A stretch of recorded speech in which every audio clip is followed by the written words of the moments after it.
با سلام خدمت کاربران گرامی سامانه نرم افزاری شهاب تدکار.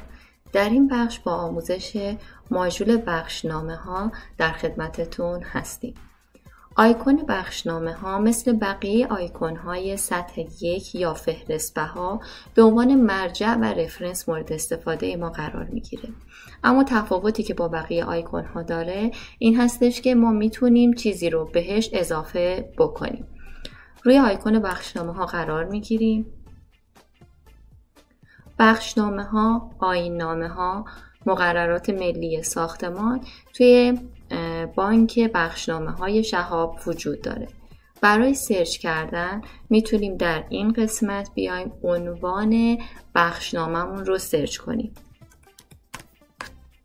مثلا بخشنامه هایی که توی عنوانشون لغت بیمه به کار رفته. به این ترتیب میاد برامون فیلتر میکنه. بخشنامه هایی که در رابطه با بیمه هستن. به این صورت. پس من میتونم روی عنوان بخشنامه ها در این قسمت سرچم رو انجام بدم.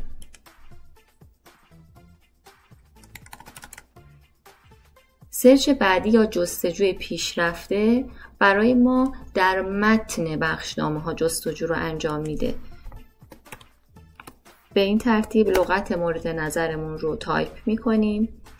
از بین بخشنامه ها انتخابمون رو توی سال مورد نظرمون انجام میدیم و به این ترتیب میتونیم جزئیات بخشنامه هایی رو که در متنشون لغت جوش به کار رفته ببینیم.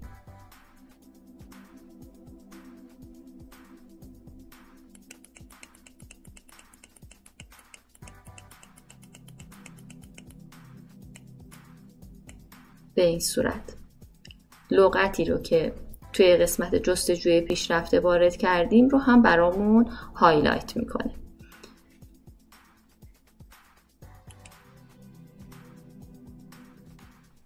قسمت بعدی که وجود داره مدیریت بخشنامه ها هست.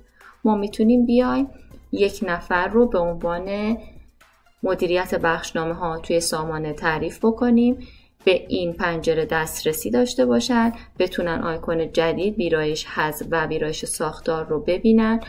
جدید رو که میزنن میتونن بیان بخشنامه ها، آیین نامه ها یا هر مورد دیگه ای رو که نیاز میدونن برای سازمانشون در این قسمت، در قسمت بخشنامه ها بارگذاری کنن و از اون لحظه به بعد برای همه کاربران سامانشون قابل دسترسی و دیدن هستش.